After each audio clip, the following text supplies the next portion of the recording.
Hey guys, so I wanted to make a video because I have not made my own personal testimony video and I really felt led to do that before I just start this journey of like making more content and making more videos about my journey with God. So I just wanted to first share my testimony and how I came to the Lord.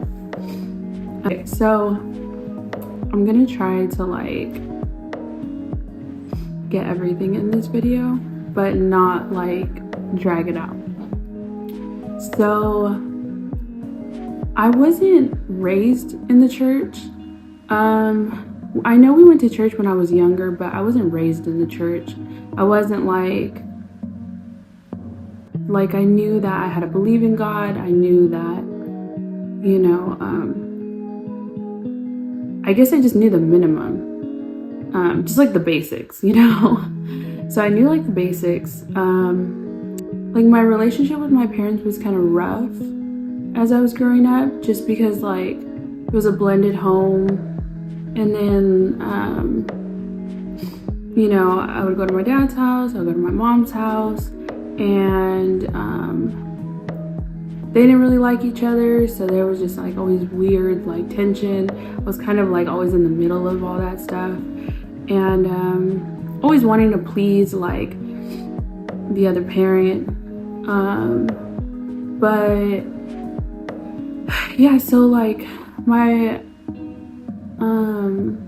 like I started rebelling at about 11 years old. And you guys, like, let me say this because I try to stress this so much to people, and it's the music you let your kids listen to is a gateway. Like, it is just a gateway to perversion. It is a gateway to lust. It's a gateway to just all types of like demonic things, and just opens doors. So I used to listen to like Pretty Ricky. I used to sing Usher, 7 o'clock, like, you know, and like it all seems innocent at that time, but when you really listen to the words, right, these songs are talking about like making love, having sex, like all these things, right? So like eventually a kid is going to become curious about what it is that they're talking about. So like it made me curious, and I started like Googling things, and I was talking about things that I had no clue what they were, but it said it in the song. So now here I want to do this and I want to do that, and I want to know what this is and that is. So this is why I stress like it is so important to guard what your kids are listening to, guard what your kids are watching, like guard it, because it is an influence and it is a gateway, and it just opens doors. So 11 years old, I already started getting curious into sex. You know, boy crazy. I was already running away. I want to say about 11 years old. And I started running away. So I was already rebelling at that time. I want to say about 13 is when I got into high school. And that's when I started becoming very,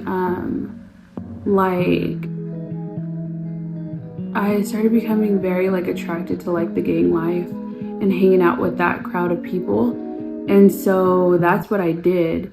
And I think a lot of it too had to do with like my dad was like that when he was younger. So there was like a part of me that, like, me and my dad didn't have the best relationship. So there was a part of me who was trying to be like him. Just kind of like, I guess that's how I got like attracted into it. And then, you know, obviously like it always plays a part, like your family or whatever, you know?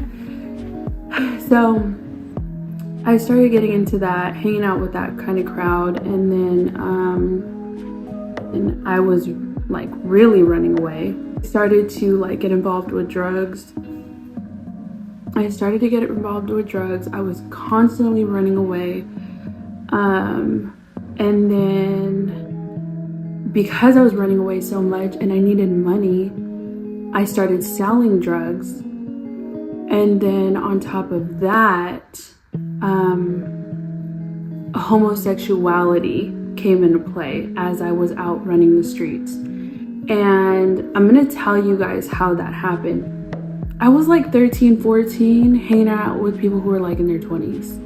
So, and if not 20s, they were like still older than me. So I was getting exposed to a lot of stuff. And anyways, this girl comes and I'm not thinking nothing of it. Like, that's your business, not my business, like, you know? And it comes out that like my friend didn't like the girl ended up liking me, but I was like, I'm not into girls. And all it took, you guys, was my friends around me to plant those seeds in my mind. Like, Noelle, come on, like, she's pretty, she likes you, yada yada yada, like, just like super peer pressuring me, you know what I mean? And it was just like seeds just being dropped into me, like, you know, like this was just the thing to do, right? And dummy me, like, I fell into the peer pressure. So that's how I had got introduced into that like homosexual part in my life. And I was being with this girl, and all along, like, I knew it was weird for me. Like, I knew it was like, oh, this isn't like me, this doesn't feel right.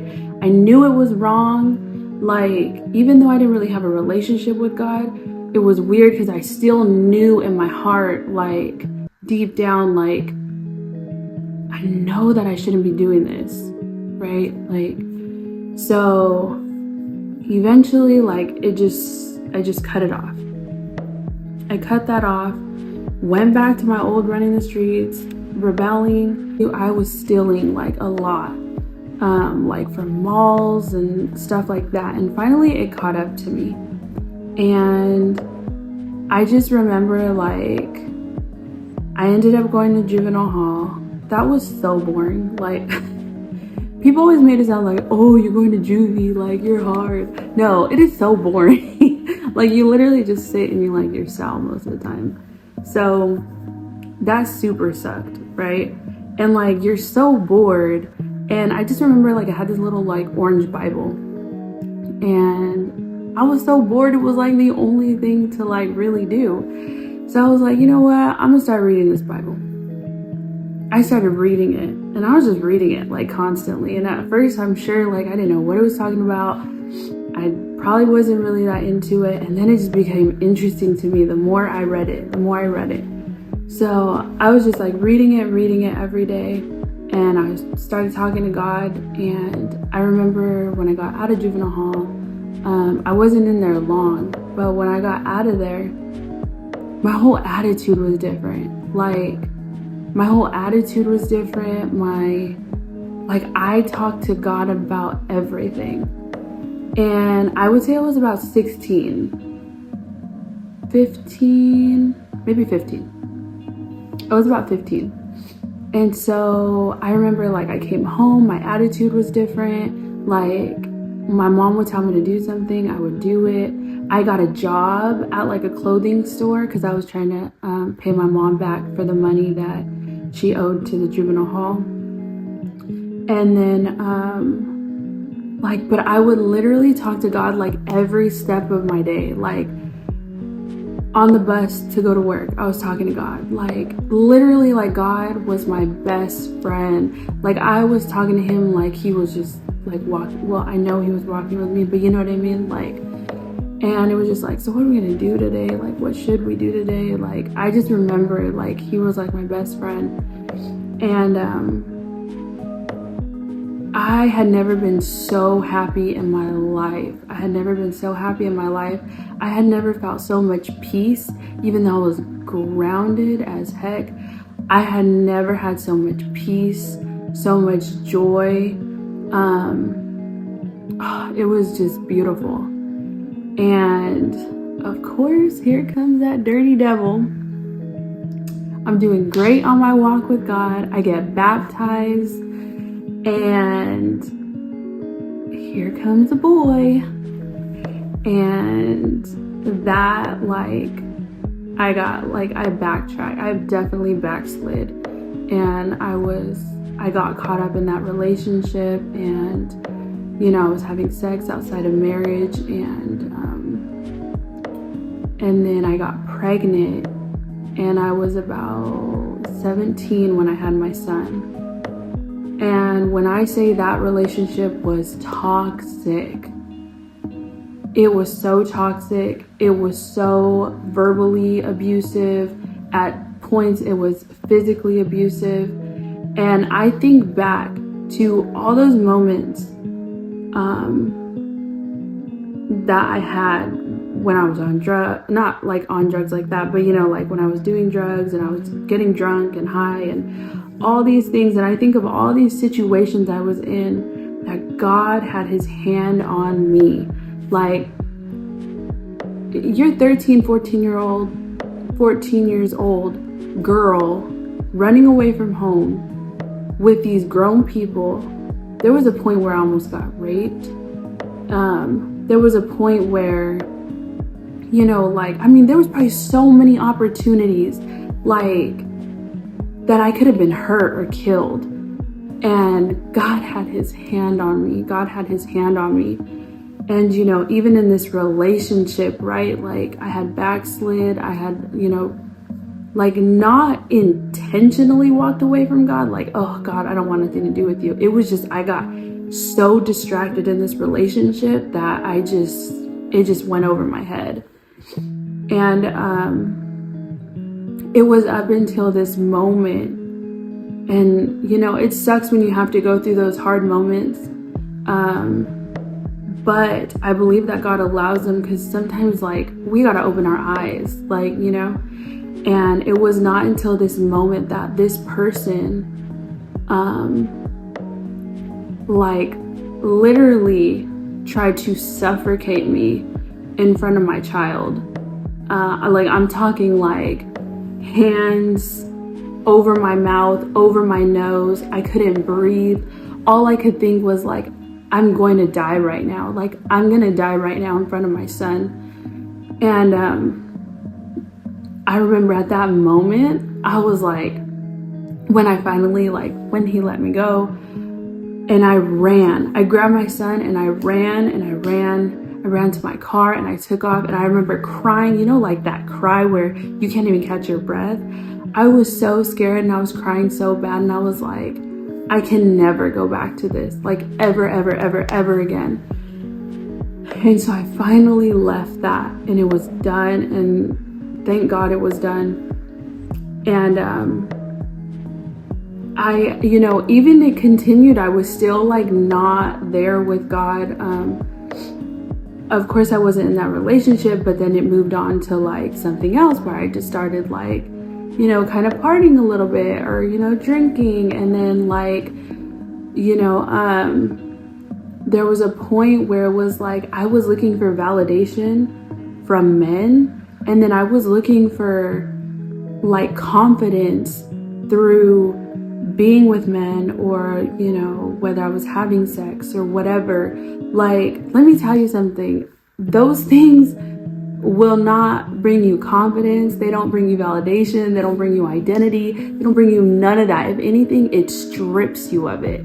It's a temporary band-aid over whatever it is that you're feeling. And, listen, I needed a lot of deliverance. Okay.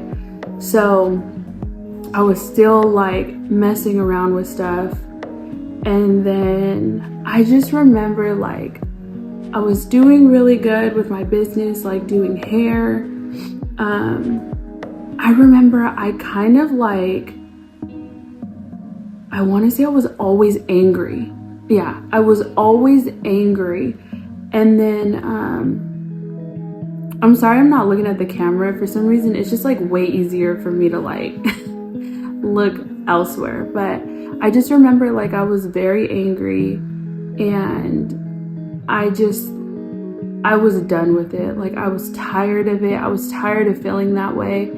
And I was in my room I was in my room and I just got on my knees in the middle of my room. Nobody was around me. I wasn't at church. Nobody talked me into this point. I just had hit that point of just realizing I'm not happy. Like, I'm not happy. I go out with my friends on the weekend. I go get drunk. I talk to this boy. I talk to that guy. And I'm not happy. Like, where is it at? You know what I mean? Like, this is all temporary. Like, nothing is filling me. Nothing is filling me. And, you know, I'm constantly angry. I'm bitter over all the things that had happened in my life. And I just get on my knees and I'm crying out to God. And I'm like, I'm done. Like, I need you. I need you. I need you. I need you. I'm done. And after that, like, I just started seeking God. I got into church.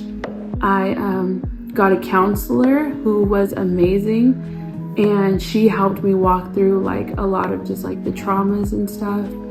And I was going to classes. Like, I was keeping myself busy so that way I wouldn't be distracted by all the things in the world, like as far as like my worldly desires of wanting to go out and wanting to do this, right? And I was trying to like feed my spirit, and I was trying to get around people who were, you know, also like at the church and stuff. I was just desperate. Like, I was literally desperate for God. And I was just like, I'm so desperate. Like, sign me up for this class, that class, that class. Like, and like, I need to be like freed from this whatever I'm feeling.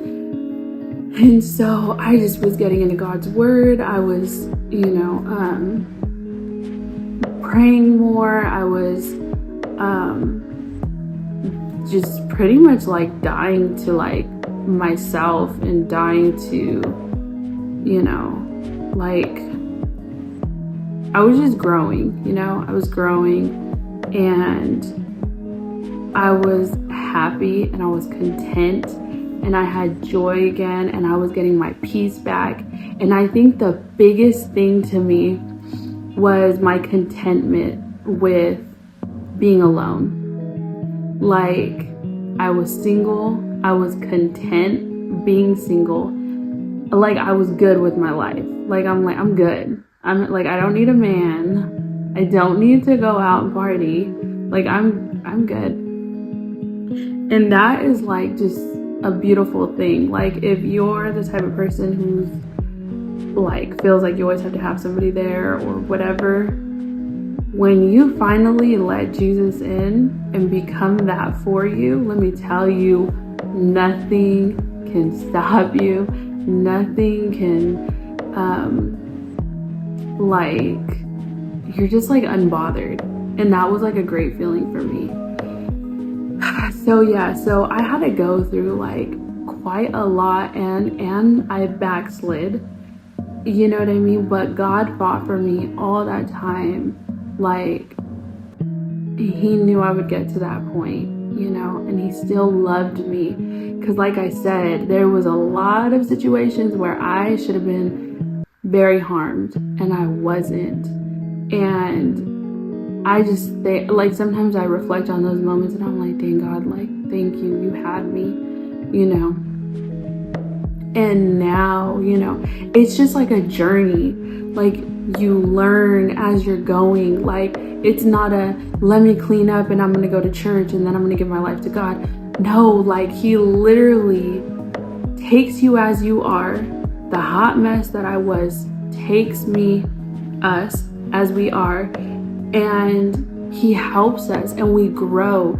And then, you know, as we're growing, the conviction comes, you know what I mean? So it was like, am I gonna go drink? And then the conviction and the check in your spirit comes and you're like, no, I probably shouldn't. Like, you know, and you just start noticing those changes about yourself, and it's great. Like, it's growth. It's a journey. Like, you're literally not gonna get there overnight, especially people who, you know, have been one way for years.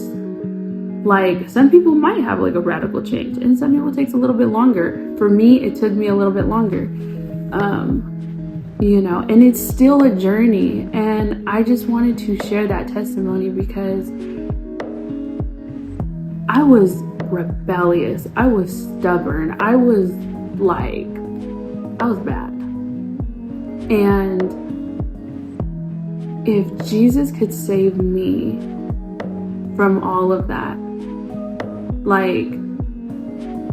he can do the impossible, and I'm pretty sure there's a lot of other things I didn't go into detail about, but I wasted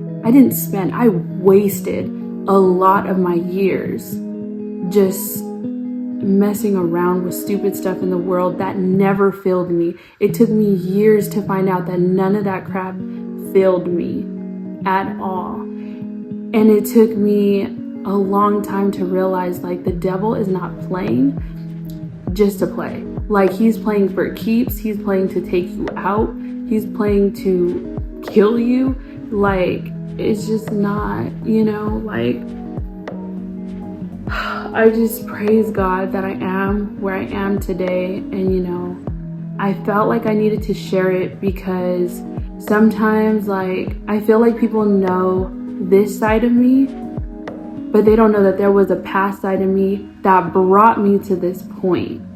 You know what I mean? And it's I've dabbled in it. I've dabbled in the drugs. I've dabbled in, the homosexuality. I've dabbled in the, all these things. So I feel like I can understand people. You know what I mean? As far as when a girl is running away from home, some other people may be oh, she's just rebellious. Well, there's something deeper to that. Oh, she's, whatever. There's always a root issue to these things. And I'm getting off topic, but point is, this is my testimony. This is how Jesus saved me from complete destruction. And if I look back at all those things, I wouldn't have it any other way. I would not have it any other way. Now I have somebody to turn to. When I'm feeling depressed, I don't have a bottle to turn to. Now I have Jesus to turn to, who can actually give me peace, give me joy, and help me walk through that. I think that our testimonies, can really help other people who may be going through the same thing. It's never too late to turn your life to Christ. It's never too late until it's too late, as far as if he comes. So I'm not if he comes, when he comes. If that's you, if you're the rebellious teenager, call out to God. Call out to God, because the running away, the sex, the drugs, none of that is going to take your pain away. None of that is going to help you. None of it is going to heal you. It is all temporary. And all it's doing is building up issue after issue after issue. Then you're going to have to deal with it all at once. We're human. We're born sinners, so we're going to struggle with things. And so, yeah. So I hope this was encouraging, and I hope this helped you guys get to know me a little bit better as far as my walk and how I got here. So like I said, it was literally me on my bedroom floor crying out to God. And let me just say though that it's not just I'm gonna cry out to you this one time and not do the work, because we still have to do the work. I had to go to counseling. I had to get the help that I needed. I had to start letting go of things in my life that were toxic, that were bringing me down, So that's what I mean by you have to do the work. You can't expect to it's a fight every day. And even now on the walk that I'm in, I still have to fight things every day. So but it's so worth it. It's so worth it, you guys. So I hope this helped. I love you guys, and I will definitely be back on for more stuff on this journey.